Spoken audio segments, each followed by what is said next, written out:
नमस्कार, मैं हूं शुभम मिश्रा और आप देख रहे हैं N24 न्यूज। आइए एक नजर डालते हैं देश और दुनिया की तमाम बड़ी खबरों पर।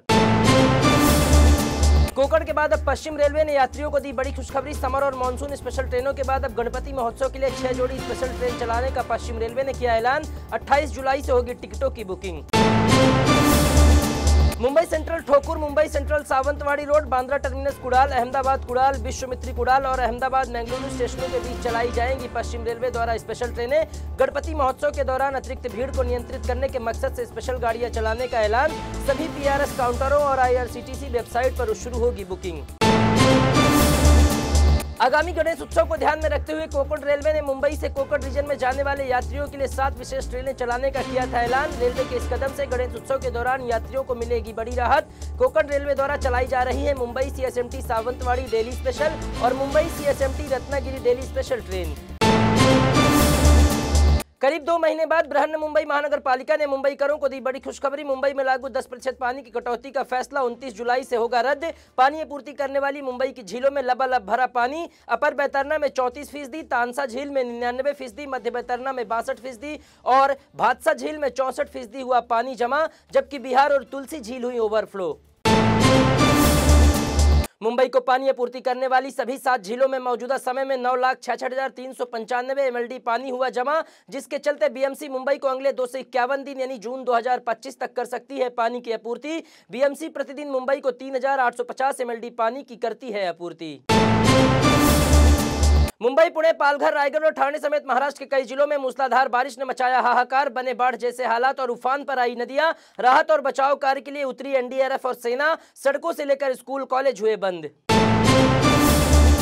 महाराष्ट्र में हो रही मूसलाधार बारिश के चलते रेल सेवाएं प्रभावित। रेलवे ट्रैक में हुए जल जमाव के कारण कई ट्रेनों को किया गया रद्द। वहीं कई ट्रेनें हैं शॉर्ट टर्मिनेट। पश्चिम रेलवे के मुताबिक उधना और नांदुरबार रेलवे लाइन पर भर गया है पानी, जिसके चलते सेवाएं हो रही है प्रभावित। उधना भुसावल और सूरत नांदुरबार मेमू ट्रेन को किया गया है रद्द। दहीहंडी उत्सव से पहले गोविंदाओं के लिए महाराष्ट्र सरकार ने किया बड़ा ऐलान। गोविंदाओं को 10 लाख रुपए तक का बीमा कवच देगी महाराष्ट्र सरकार। दरअसल मानव पिरामिड बनाते हुए हादसे का शिकार हो जाते हैं गोविंदा, जिससे कई बार चली जाती है उनकी जान। दहीहंडी के दौरान घायल होने वाले गोविंदाओं को भी इलाज के लिए सरकार देगी 1 लाख की आर्थिक मदद। सरकार के तमाम प्रयासों के बावजूद भी महाराष्ट्र में नहीं थम रहा है किसानों के जान देने का सिलसिला। दरअसल केंद्र सरकार की तरफ से अमरावती डिवीजन में जान देने वाले किसानों के चौंकाने वाले आंकड़े किए गए हैं जारी। रिपोर्ट्स के मुताबिक पिछले 6 महीने में अमरावती डिवीजन में 557 किसानों ने मौत को लगाया गले। सीमा अंजू के बाद अब ठाणे की रहने वाली सनम ने लांघी सरहद। दरअसल 24 साल की लड़की ने सरहद पार पाकिस्तान जाकर अपने सोशल मीडिया दोस्त से रचाई शादी। ठाणे में रहने वाली सनम पर अवैध तरीके से पाकिस्तान में घुसने और फर्जी दस्तावेज लगाकर वीजा हासिल करने का लगा है आरोप। वतन वापसी के बाद फर्जी दस्तावेजों का हुआ खुलासा, जिसके बाद सनम खान को किया गया है गिरफ्तार। मुंबई के वर्ली इलाके में 52 साल के शख्स की हत्या मामले में मुंबई पुलिस ने किया चौंकाने वाला खुलासा। अपनी 21 साल की गर्लफ्रेंड के साथ स्पा में गए गुरु वाघमारे की बड़ी बेरहमी से कर दी गई थी हत्या।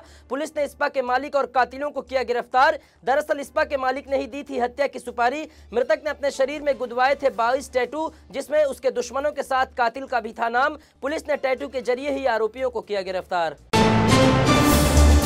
महाराष्ट्र नवनिर्माण सेना के मुखिया राज ठाकरे ने आगामी विधानसभा चुनाव को लेकर किया बड़ा ऐलान। अकेले विधानसभा चुनाव लड़ेगी राज ठाकरे की पार्टी। राज ठाकरे के महायुति गठबंधन से किनारा करने पर गरमाई सियासत। मनसे प्रमुख ने कार्यकर्ताओं से कहा 250 सीटों पर चुनाव लड़ने की करें तैयारी।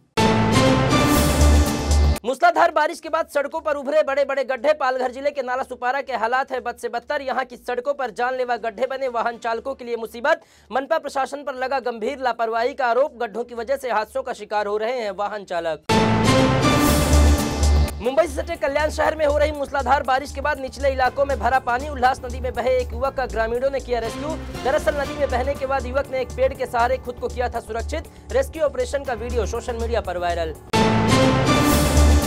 मुंबई के पाली हिल इलाके में स्थित बॉलीवुड लीजेंड दिलीप कुमार के बंगले को तोड़कर बनाए जा रहे हाउसिंग प्रोजेक्ट पर हो रहा है तगड़ा इन्वेस्टमेंट। 155 करोड़ रुपए में खरीदा गया है। दिलीप कुमार के आइकॉनिक बंगले की जगह बन रही CB बिल्डिंग में एक XXX अपार्टमेंट मुंबई की सबसे महंगी प्रॉपर्टीज में से एक है XXX अपार्टमेंट।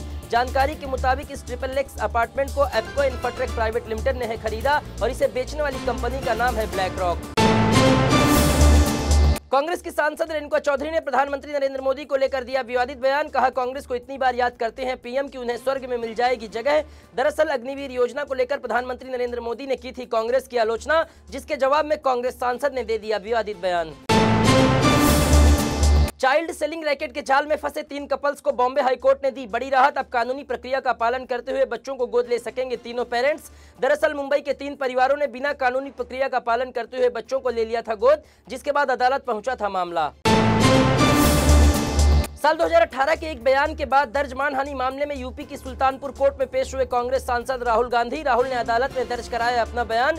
कहा, सियासी कारणों के चलते मुझे फंसाया गया। 12 अगस्त को होगी मामले में अगली सुनवाई।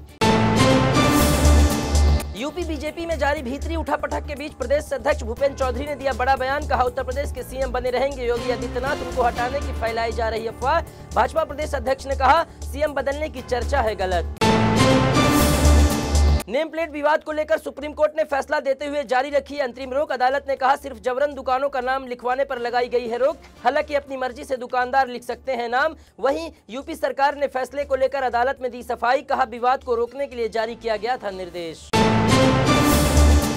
उत्तर प्रदेश के मेरठ में जमकर हुआ बवाल। बीच सड़क पर कांवड़ियों ने एक कार में सवार 3 से 4 युवकों को जमकर पीटा और गाड़ी में की तोड़फोड़।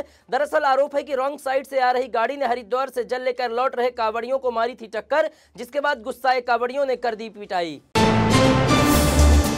25वें कारगिल विजय दिवस के मौके पर द्रास पहुंचे प्रधानमंत्री नरेंद्र मोदी ने शहीदों को दी श्रद्धांजलि। कारगिल युद्ध स्मारक पर 1999 के शहीदों और बहादुर जवानों को किया याद। रणनीतिक रूप से अहम शिंकुल्ला सुरंग परियोजना का किया शिलान्यास और किया पहला विस्फोट। दुनिया की सबसे ऊंची सुरंग है शिंकुल्ला सुरंग।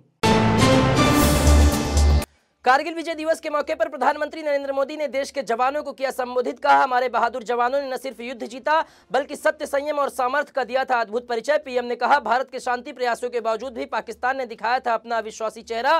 पाकिस्तान ने जितनी बार भी अतीत में किए हैं प्रयास, उसे हर बार मिली है पराजय। फिर भी अपने इतिहास से कुछ भी नहीं सीखा और आज भी आतंक के आकाओं का बना हुआ है सरपरस्त।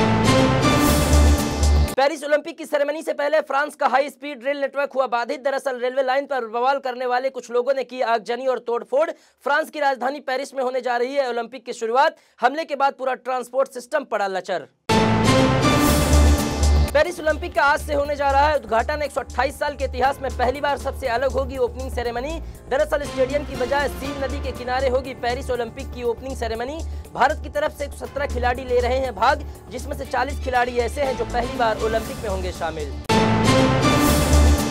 तो ये थी अब तक की बड़ी खबरें। देश और दुनिया की तमाम बड़ी खबरों के लिए In24 न्यूज को यूट्यूब पर सब्सक्राइब करना ना भूलें।